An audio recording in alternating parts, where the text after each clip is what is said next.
ಇನ್ನು ಕಾಂಗ್ರೆಸ್ನ ಬಗ್ಗೆಯೂ ಕೂಡ ಅವರು ಮಾತನಾಡ್ತಾರೆ. ಕಾಂಗ್ರೆಸ್ನ ಕುರ್ಚಿ ಆಟ ಕೊನೆ ಹಂತಕ್ಕೆ ಬಂದು ನಿಂತಿದೆ. ರಾಜ್ಯದಲ್ಲಿ ಅಭಿವೃದ್ಧಿಯನ್ನ ಬಿಟ್ಟು ಕುರ್ಚಿ ಆಟ ನಡೀತಾ ಇದೆ.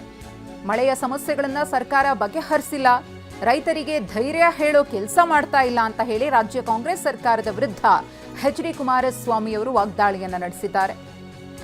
ಸರ್ಕಾರ ತಾನು ಮಾಡಬೇಕಾದಂತಹ ಕೆಲಸಗಳನ್ನ ಮಾಡ್ತಾ ಇಲ್ಲ, ಜವಾಬ್ದಾರಿಯನ್ನ ಹೊತ್ತು ನಡೀತಾ ಇಲ್ಲ ಅಂತ ಹೇಳಿ ಕುಮಾರಸ್ವಾಮಿ ಅವರು ರಾಜ್ಯ ಕಾಂಗ್ರೆಸ್ ಸರ್ಕಾರದ ವಿರುದ್ಧ ಕಿಡಿಕಾರಿದ್ದಾರೆ.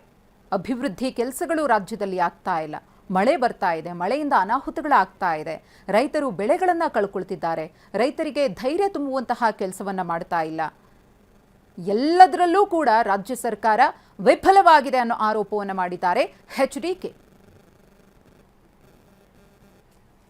ಇವತ್ತು ಯಾವ ಒಂದು ಕಾಂಗ್ರೆಸ್ ಪಕ್ಷದ ಬಗ್ಗೆ ಜನತೆ ನಂಬಿ 133 ಸೀಟನ್ನು ಕೊಟ್ಟಿದ್ದಾರೆ, 138 ಏನು ಕೊಟ್ಟಿದ್ದಾರೆ.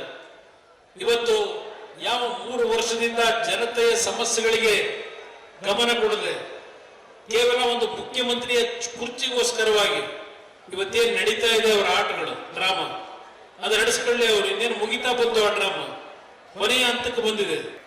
ಇವತ್ತು ಯಾವ ಒಂದು ಕಾಂಗ್ರೆಸ್ ಪಕ್ಷದ ಬಗ್ಗೆ ಜನತೆ ನಂಬಿ 133 ಸೀಟನ್ನು ಕೊಟ್ಟಿದ್ದಾರೆ, 138 ಏನು ಕೊಟ್ಟಿದ್ದಾರೆ. ಇವತ್ತು ಯಾವ 3 ವರ್ಷದಿಂದ ಜನತೆಯ ಸಮಸ್ಯೆಗಳಿಗೆ ಗಮನ ಕೊಡದೆ ಕೇವಲ ಒಂದು ಮುಖ್ಯಮಂತ್ರಿಯ ಕುರ್ಚಿಗೋಸ್ಕರವಾಗಿ ಇವತ್ತೇನು ನಡೀತಾ ಇದೆ ಅವರ ಆಟಗಳು, ಡ್ರಾಮಾ ಅದು ನಡೆಸ್ಕೊಳ್ಳಿ. ಅವರು ಇನ್ನೇನು ಮುಗಿತಾ ಬಂತು.